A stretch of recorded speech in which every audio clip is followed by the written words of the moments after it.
नमस्कार प्यारे विद्यार्थियों। आज हम बीए पार्ट फर्स्ट ऑनर्स के आर्थिक भूगोल प्रश्न पत्र की बात करेंगे। आर्थिक भूगोल के अंतर्गत क्या क्या चीज़ें सम्मिलित की जाती हैं।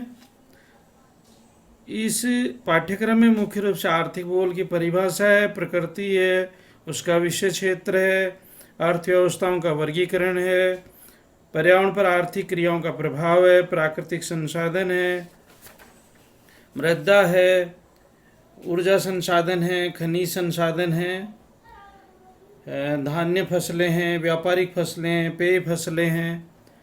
विश्व के जो प्रमुख कृषि प्रदेश हैं जिनमें विशेषकर विटलसी के अनुसार विश्व के कृषि प्रदेशों का जो निर्धारण किया गया है उनका अध्ययन है। पशु संसाधन है, मत्स्य पालन है, विनिर्माण उद्योगों के अंतर्गत जैसे लोहा इस्पात उद्योग है, वस्त्र उद्योग है, रासायनिक उद्योग है। विश्व के प्रमुख औद्योगिक प्रदेश हैं और उसके बाद में जैसे भारत के आर्थिक प्रदेश हैं, परिवहन है, अंतर्राष्ट्रीय व्यापार है। ये सभी आर्थिक भूगोल के अंतर्गत सम्मिलित किए जाते हैं। हम इस ऑनलाइन क्लासेस के व्याख्यान में आर्थिक भूगोल का अर्थ और परिभाषा विषय पर विस्तृत चर्चा करेंगे। तो प्यारे विद्यार्थियों के आर्थिक भूगोल में किस चीज़ को सम्मिलित किया जाता है, आर्थिक भूगोल किस रूप में प्राचीन काल में था, फिर इसका कैसे विकास हुआ, भूगोल विषय से कैसे एक स्वतंत्र शाखा के रूप में अलग हुई, इसको किन किन विद्वानों ने प्रयास करके इकोनॉमिक ज्योग्राफी को एक स्वतंत्र शाखा के रूप में पहचान दिलवाई।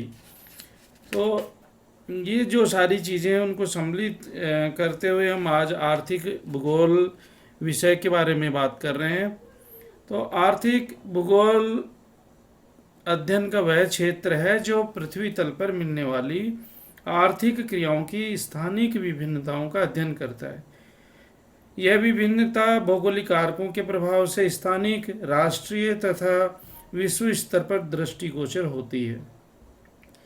इस प्रकार यह पृथ्वी तल की स्थानिक विभिन्नताओं का अध्ययन आर्थिक क्रियाओं के रूप में प्रस्तुत करता है। यानी आर्थिक भूगोल के अंतर्गत विभिन्न आर्थिक क्रियाओं के स्वरूप का अध्ययन किया जाता है।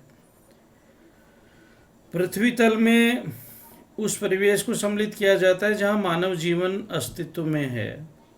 वायुमंडल का निचला भाग, स्थल मंडल का बाहरी भाग जहां पर आर्थिक क्रियाएं होती हैं, जलमंडल का मानव द्वारा दोहन की सीमा तक पहुंचने वाले भाग को इसमें सम्मिलित किया जाता है। इसे हम जीवमंडल के रूप में भी परिभाषित कर सकते हैं। आर्थिक क्रियाओं में जैसे खनन है, कृषि है, इनको मुख्य रूप से इसमें सम्मिलित किया जाता है। पृथ्वी पर आर्थिक क्रियाओं का जो इतिहास है मानव विकास के प्रत्यक्ष रूप से संबंध रखता है। यानी जैसे जैसे मानव का विकास होता गया वैसे वैसे आर्थिक क्रियाओं का भी विकास होता गया। आर्थिक भूगोल का विकास प्रथम विश्व युद्ध के उपरांत तीव्र गति से हुआ तथा 20वीं सदी के तृतीय दशक में यह भूगोल की एक स्वतंत्र शाखा बन गई।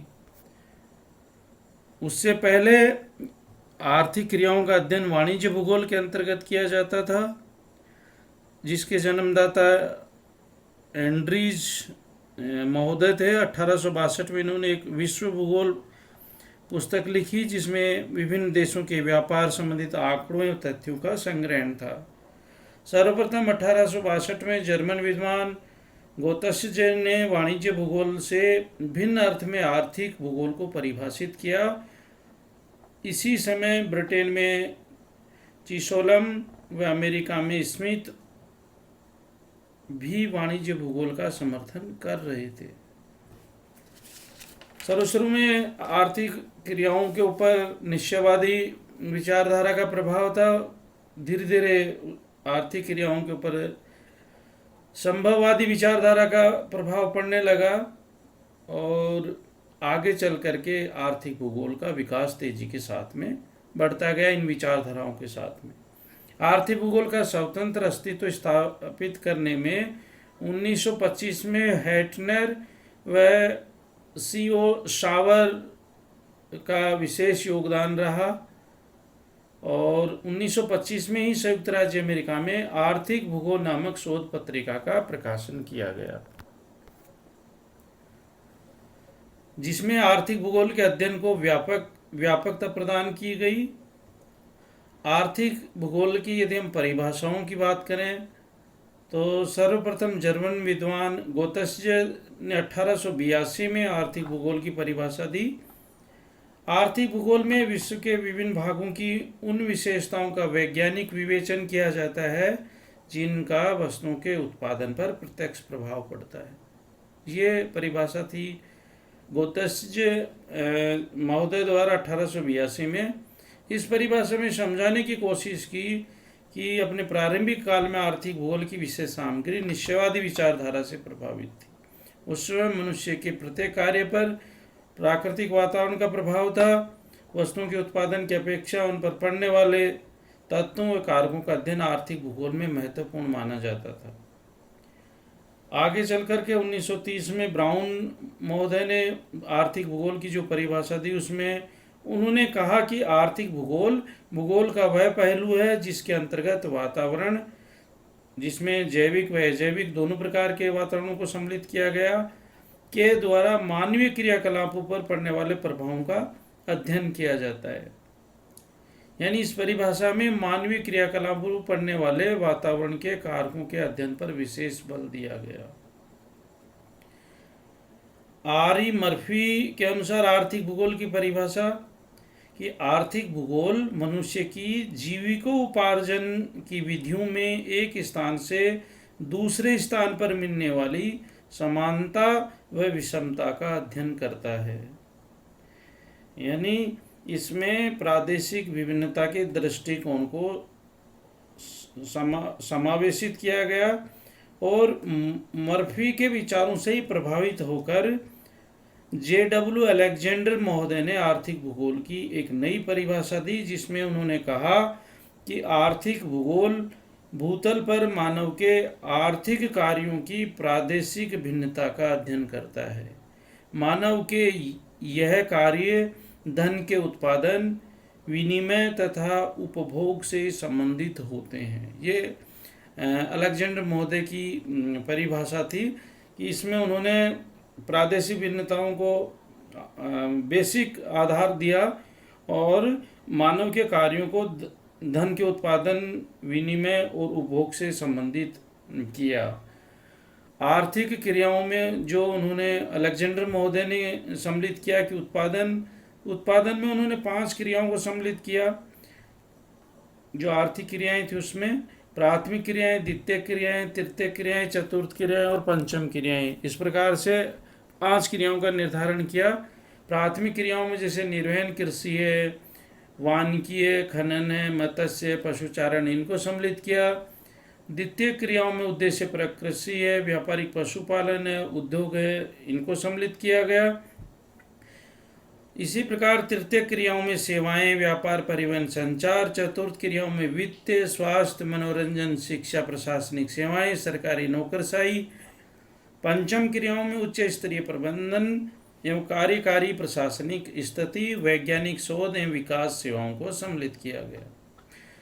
प्रिय विद्यार्थियों, विनिमय के अंतर्गत उन्होंने परिवहन एवं वितरण सेवाओं को सम्मिलित किया, जैसे माल भाड़ा परिवहन है, गोदाम है, खुदरा एवं थोक व्यापार है, विनिमय, सवारी परिवहन है, इनको सम्मिलित किया। उपभोग के अंतर्गत उन्होंने मनुष्य द्वारा वस्तुओं की पूर्ति हेतु व्यापार, वस्तु या सामान एवं सेवाओं का उपभोग करना को अलेक्जेंडर महोदय ने सम्मिलित किया और इसको आर्थिक भूगोल के अंतर्गत सम्मिलित किया। तत्पश्चात युद्धोत्तर काल में नगरीयकरण एवं औद्योगिकरण के फलस्वरूप विश्व की आर्थिक क्रियाओं में तीव्रता आई, साथ ही प्राकृतिक साधनों के उपभोग, संरक्षण एवं जीवन स्तर संबंधित कई आर्थिक समस्याएं उत्पन्न हुई, जिनके समाधान हेतु आर्थिक भूगोल के विषय क्षेत्र में व्यापकता आई। इसके फलस्वरूप आर्थिक क्रियाओं का भी अध्ययन महत्वपूर्ण नहीं रहा, वरना मानव की कल्याणकारी योजनाओं पर भी अधिक ध्यान दिया जाने लगा। अर्थात समय के साथ साथ आर्थिक भूगोल के विषय क्षेत्र में संशोधन के सराहनीय प्रयास किए गए। आर्थिक भूगोल के अध्ययन क्षेत्र को व्यापकता प्रदान करते हुए DM स्मिथ ने निम्न परिभाषा दी कि आर्थिक भूगोल आर्थिक प्रक्रियाओं की स्थानिक अभिव्यक्ति का अध्ययन है, जो वैकल्पिक साधनों में वैकल्पिक उद्देश्यों हेतु संसाधनों का आवंटन करता है। स्मिथ के शब्दों में कि भूगोल कौन, कहाँ, क्या पता है और कैसे का अध्ययन करने वाला विषय बना। इन प्रश्नों के उत्तरों में ही आर्थिक भूगोल का मूल छिपा हुआ है। डेविड स्मिथ ने भूगोल में कल्याणकारी दृष्टिकोण को समाज कल्याण की सामाजिक आर्थिक प्रारूप की संकल्पना के रूप में परिभाषित किया। इस प्रकार यह कहा जा सकता है कि वर्तमान में आर्थिक भूगोल संसाधन उपयोग की अपेक्षा संसाधन संरक्षण उत्पादन से आर्थिक वितरण एवं आर्थिक विकास की अपेक्षा सहविकास पर जोर देता है। आज आधुनिक युग में किसी प्रदेश या वस्तु विशेष के अध्ययन की अपेक्षा सामान्य सिद्धांतों पर निर्मित महत्वपूर्ण होता जा रहा है। सिद्धांतों पर निर्माण महत्वपूर्ण होता जा रहा है। वर्तमान में आवश्यक किसी क्षेत्र या देश तक सीमित नहीं, वरन सभी लोगों के अधिकतम कल्याण के लिए कार्य करने की। अतः आर्थिक भूगोल का उद्देश्य कल्याणकारी समाज की स्थापना करना है। आर्थिक भूगोल का क्षेत्र व्यापक है। इसमें विभिन्न पक्षों का अध्ययन करने के लिए उसकी कई शाखाएं विकसित हो गई हैं, जो विभिन्न आर्थिक क्रियाओं का अधिक गहन और विस्तृत अध्ययन प्रस्तुत करती है। धन्यवाद दोस्तों, इस व्याख्यान में इतना ही।